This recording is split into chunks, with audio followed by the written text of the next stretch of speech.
Shanaz is in The Hague on the update to the peace summit, which is being counterposed against the NATO summit. Shanaz, welcome to the show. What would you like to say? Thank you, George. Assalamu alaikum and good evening to all your viewers. Absolutely amazing, George. We saw thousands and thousands of protesters ahead of the so-called peace summit. We're not quite sure if it's actually going to go ahead now. It's supposed to be a 2-day affair. I think it's. We've been told locally that it's been reduced to 2.5 hours because Trump cannot last longer than that, and that was just before his attacks on Iran. So people are not quite sure, but we saw thousands and thousands of protesters from across the globe, George. I mean, there was a sister from Iran. They were people from across Europe, from Pakistan, from Tehran, from UK, Belgium, France, you name it. I mean, we just had to walk across, me and Lucas, and we could identify people and their nationalities in terms of their political background. So there was an array of people, which was absolutely amazing. That's good. That's good. And who's the organizer of this? Is it Conti, the 5-star fellow from Italy? What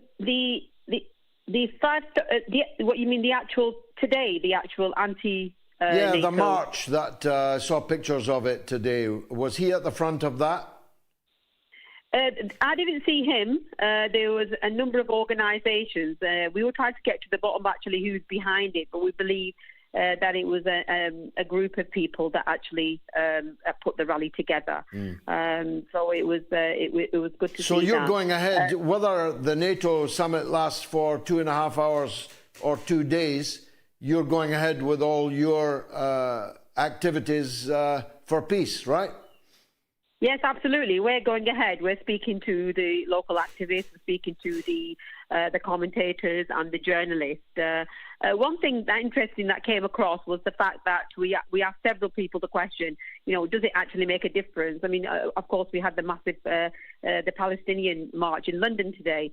And what people have said is we've got to do something. We've got to have hope. And when I spoke to the Iranian sister, I asked her, I said, how do you feel? And she goes, I feel angry because my home was being attacked. And I did go on to have the conversation with her, but does it take an attack on your home before you do something? Because we are seeing the killing of children every single day. We've seen the occupation of Kashmir. We saw what happened in Iraq. We saw what happened, what's happening in Gaza. It's not as you know more than I do, George. It's not something that's been happening all for a few days or 4 weeks. It's been happening for decades. No. But when your own home is attacked, then that's when a difference. When you feel differently. And what shocked me more was the fact that when we were talking to people, they said, whatever we think of the aggression, some people call Putin an aggressor. Some believe that, in The Hague, we're talking about the Supreme Court, that he should be somebody that's tried for war crimes. That itself was shocking. But then on the same hand, what people were saying was that these 45 heads of states, every single one of them should be held accountable for being complicitly involved. Yeah, you should keep them there. You should put them behind bars. There's actually a prison in The Hague attached to the International Criminal Court. I've seen it.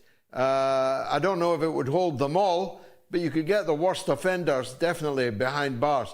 Well done, Shanaz. Excellent report there on the activities in The Hague in the Netherlands.